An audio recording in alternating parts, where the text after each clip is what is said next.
পুরো আমার বিয়ের আগে ওই বাড়িতে বা শ্বশুর বাড়ি আসার পর এই বাড়িতে কখনো মা কিংবা শাশুড়ি মাকে এই লইট্টা মাছ রান্না করতে দেখিনি।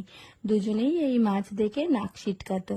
কিন্তু আমার প্রেগনেন্সির সময় পাশের বাড়ির এক কাকিমা এই লইট্টা ঝুড়ি করে খাইয়েছিলেন, আর আমি তো খেয়ে অবাক। এত ভালো টেস্টি মাছটা আমি খেতাম না, তাই আমি টেস্টটা বুঝে ঠিক এভাবে লইট্টা ঝুড়ি বানিয়ে খাই।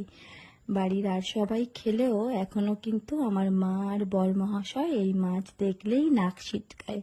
কিন্তু আমার তো ভীষণ ভালো লাগে। গরম গরম ভাতে এই লইট্টা ঝুড়ি থাকলে আমার তো আর কিছুই লাগে না। আচ্ছা, আমার এই বানানোর প্রসেসটা কি ঠিক নাকি কিছু ভুল আছে?